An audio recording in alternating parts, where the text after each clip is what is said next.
Olá, meu nome é Marlo George e você está assistindo o programa do site poltronapop.com.br. Eu estive hoje na sessão exclusiva para a imprensa, promovida pela Warner Bros. Aqui no Rio de Janeiro, do filme Batman vs Superman, A Origem da Justiça. E o que eu posso dizer para você, meu amigo e minha amiga, é que o filme é imperdível. Afinal de contas, trata-se do novo filme de Zack Snyder, que agora retorna às telonas com um longa que tem a sua assinatura própria, carregada com tinta fortíssima.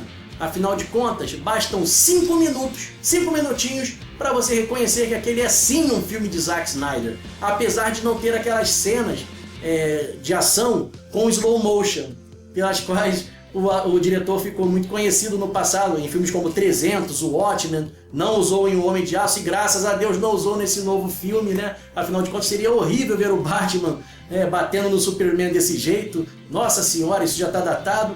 Então assim, o Snyder pegou tudo aquilo que ele já tinha utilizado, de técnicas de direção, de truques e até mesmo da sua próprio jeitinho de fazer a coisa. Tudo aquilo que funcionou ele utilizou nesse filme novo e tudo aquilo que não funcionou ele tirou. Então o filme ficou bem legal. Até porque é um filme que tem muitas cenas de flashback.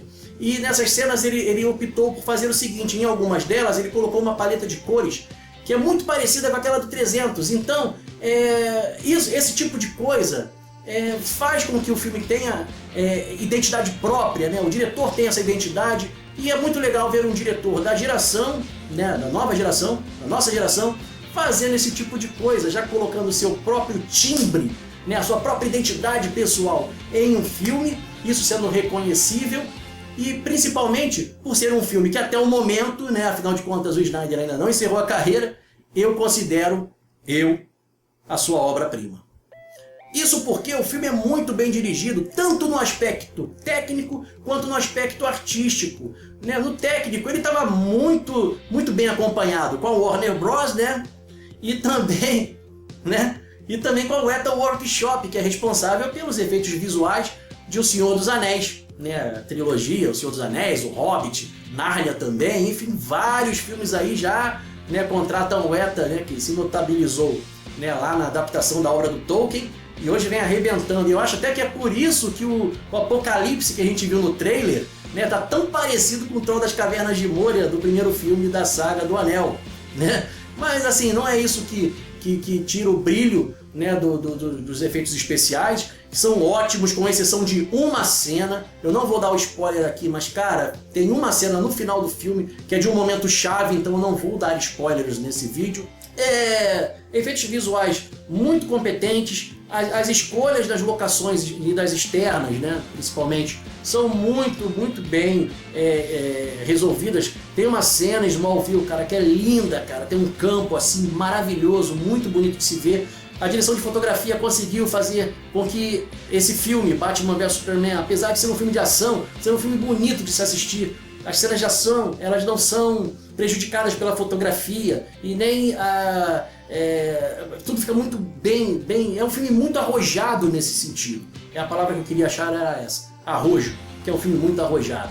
E assim, o que mais de aspectos técnicos nós podemos falar? Do som. Cara, que filme com som maravilhoso! Eu tenho certeza que vai ser indicado, cara, para melhor som, melhor mixagem de som, porque, cara, que filme, indicado ao Oscar, né? Que filme bem, com um som bonito, cara. Os tiros, cara, são impactantes. As bombas que explodem, cara, são realmente tudo muito alto. Assista numa sala com som bom, viu? Inclusive o 3D, tem que falar também do 3D. O filme foi filmado em 3D e o 3D funciona. É um 3D muito legal, bacana. Porém, eu acredito que só funciona em salas IMAX, em salas XD e salas parecidas, assemelhadas. Eu acho que numa sala comum em 3D, eu acho que não vai rolar muito não. Você vai pagar um ingresso mais caro. Se tiver opção em 2D, vai na 2D. Se o cinema tiver só 3D em salas comuns, eu acho que não precisa não. Mas se for IMAX, se for XD, eu tenho certeza, em salas assemelhadas eu assisti em IMAX.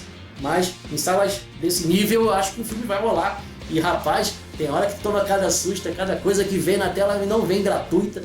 É muito legal, muito bacana mesmo. Na parte artística eu tenho que destacar o roteiro. O roteiro, apesar da história ser bem básica, ser bem inclusive previsível, o roteiro é muito bem escrito, com frases excelentes, diálogos marcantes, muito bem escritos, principalmente aqueles que estão na boca do Jesse Eisenberg, do Lex Luthor. O Luthor, eu vou falar dele daqui a pouquinho, ele tem as melhores falas do filme.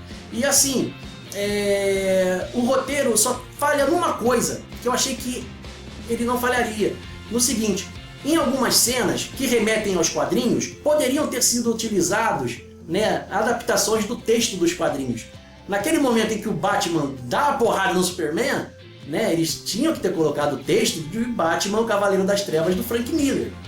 Né? Naquela cena em que o Luthor aparece de frente pro Superman, tinha que ter sido colocado o texto do Brian Azzarello, de Lex Luthor, Homem de Aço. Ou seja, eles só pecaram por não utilizarem muito a fonte, que são os quadrinhos, para escrever o roteiro. Mas isso também não é nada que atrapalhe não, como eu já disse, o roteiro é muito bem escrito, muito legal mesmo. Batman vs Superman também é cheio de easter eggs logo de cara. Um dos primeiros se refere a uma personagem, eu não vou dizer qual é, então preste atenção se você assistir em inglês. Se você assistir em inglês você vai pegar esse easter egg. Em português não, porque eles vão ter que traduzir o texto, né? Então isso vai se perder. Porém tem uma personagem em que no momento em que está havendo um diálogo que fala de clemência, de piedade, de perdão, fala-se numa frase o nome da personagem, mesmo não se referindo a ela de modo literal, assim, fulano, fala o nome dela e a edição fez um corte nessa atriz no momento. Ih, falei que era atriz, né? Eu já falei desde o começo. É uma atriz.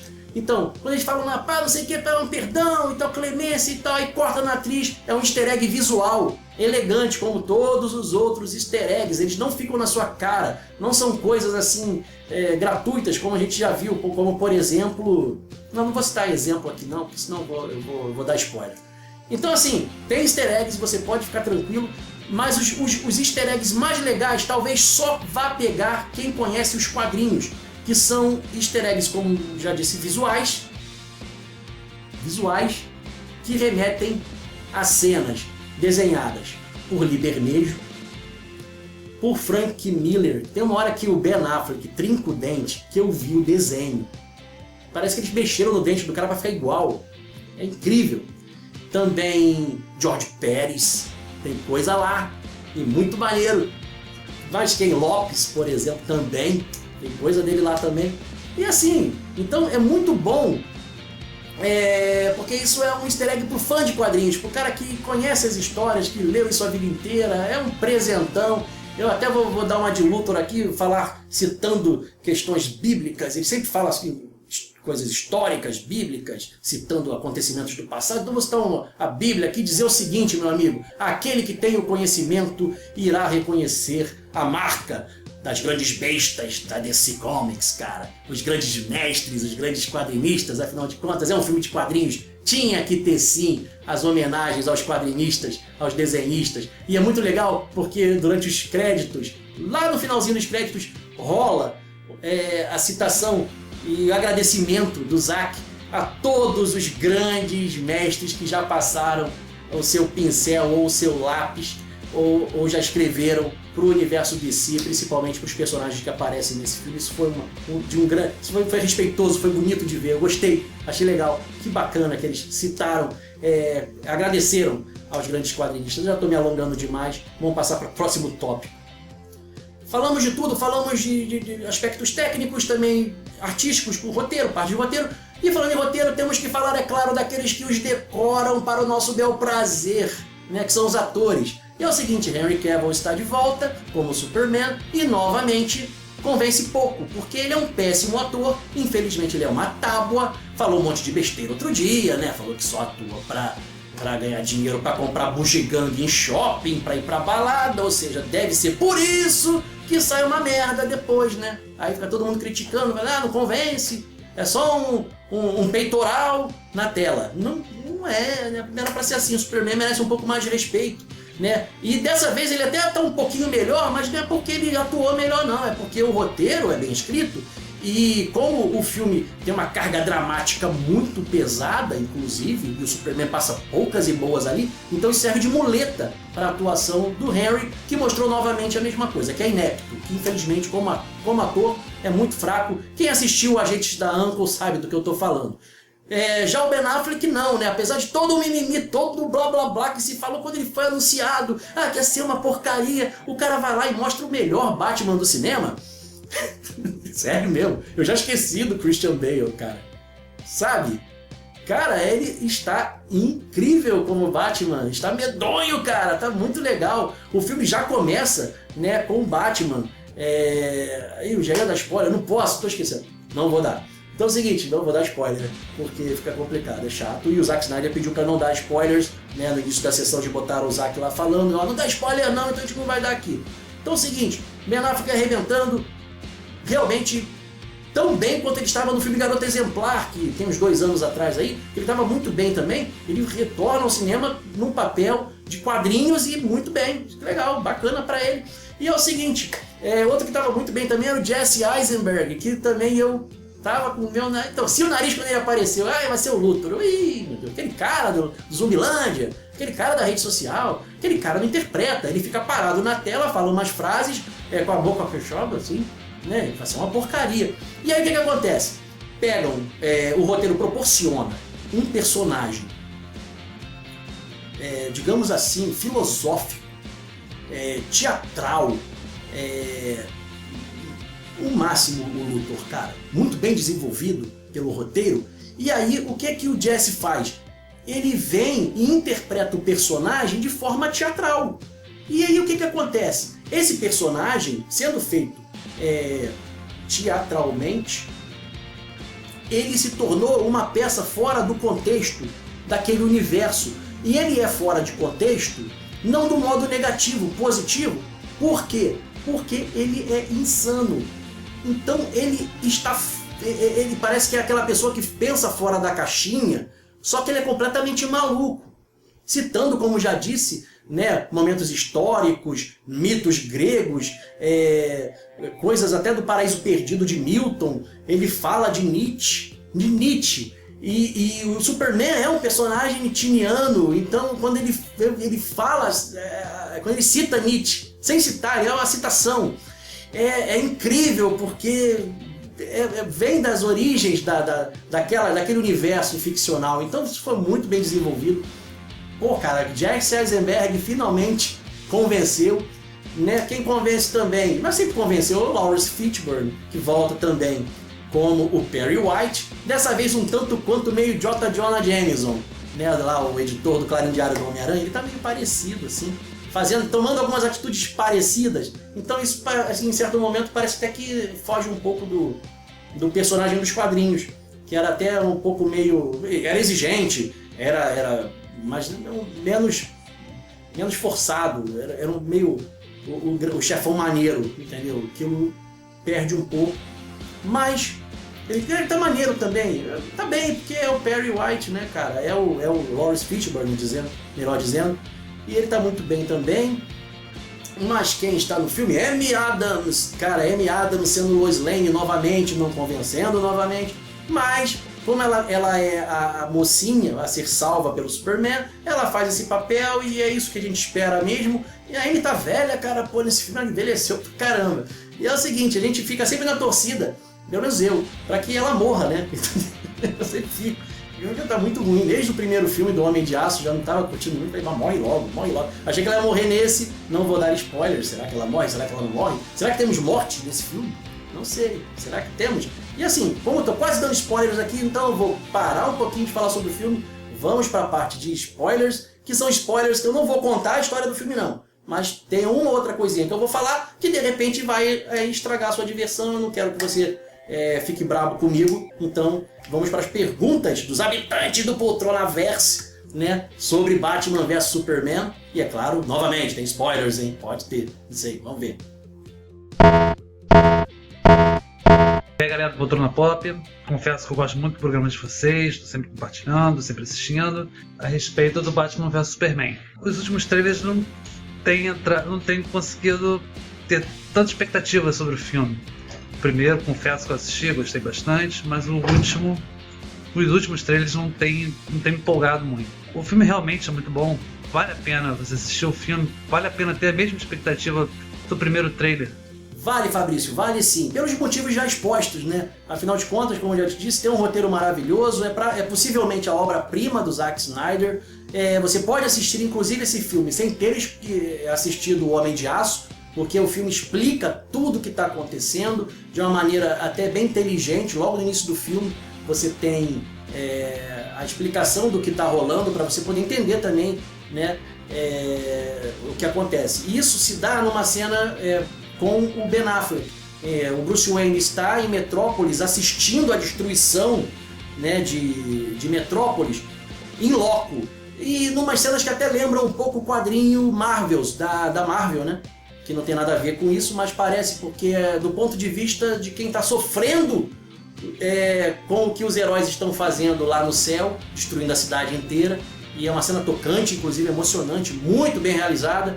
E assim, você pode ver sim com a expectativa que você ficou quando assistiu o primeiro trailer. Eu tenho quase certeza que você não ficou muito animado com o segundo.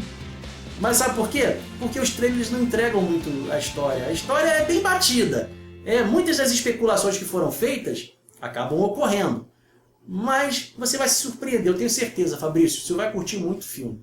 Alô, galera do Poltrona Pop, eu quero antemão parabenizar pelo canal, estou sempre acompanhando. Vai ter agora o filme do Superman vs Batman, né? A questão é, o Lex Luthor, por que ele tá com cabelo e com uma aparência mais jovem? Porque eu tô acostumado a ver o Lex Luthor sempre careca e um cara mais velho, mais maduro, no questão de gibi, desenho, até no mesmo na série do Smallville. Aí eu queria perguntar pra vocês, e aí, esse Lex Luthor convence? Davi, é o seguinte, já falei do Lex Luthor lá, mas não esqueci da sua pergunta e deixei isso pra falar aqui agora. É o seguinte, o Lex Luthor convence? Como eu já disse lá, ele tá maneiro, ele tá filosófico, ele tem as melhores falas, ele é um personagem muito bem desenvolvido e muito bem interpretado, porém, convencer, eu acho que ele só vai convencer no próximo, porque a partir desse filme é que ele se torna aquele Lex Luthor, que eu tenho certeza que é o que você está se referindo aqui na pergunta, né? A partir desse filme ele começa a se transformar nesse Lex Luthor e talvez no futuro, né, ele pode ser que não apareça, ou será que aparecerá de armadura, verde rosa da mangueira, mas convencer, ele convence, mas não baseado no que a gente conhece dos quadrinhos. Eu gostaria muito mais, apesar de ter curtido o que o Zack aí criou, eu gostaria muito mais de ver o Lex Luthor que a gente conhece do gibi Lex Luthor, Homem de Aço, do Brian Azzarello e do Lee Bermejo, porque eu acho que ali o personagem foi muito bem explicado, ele foi muito bem apresentado para o público, né? O Azzarello tem essa mania de escrever a origem dos personagens, não a origem, mas assim, explicar os personagens, né, os vilões. Ele fez isso com o Coringa também, de maneira muito legal e de uma maneira muito precisa e talvez crível. E eu acho que talvez ele venha a se tornar aquele Luthor. E aí sim convencerá como Lex Luthor, o Lex Luthor que a gente conhece.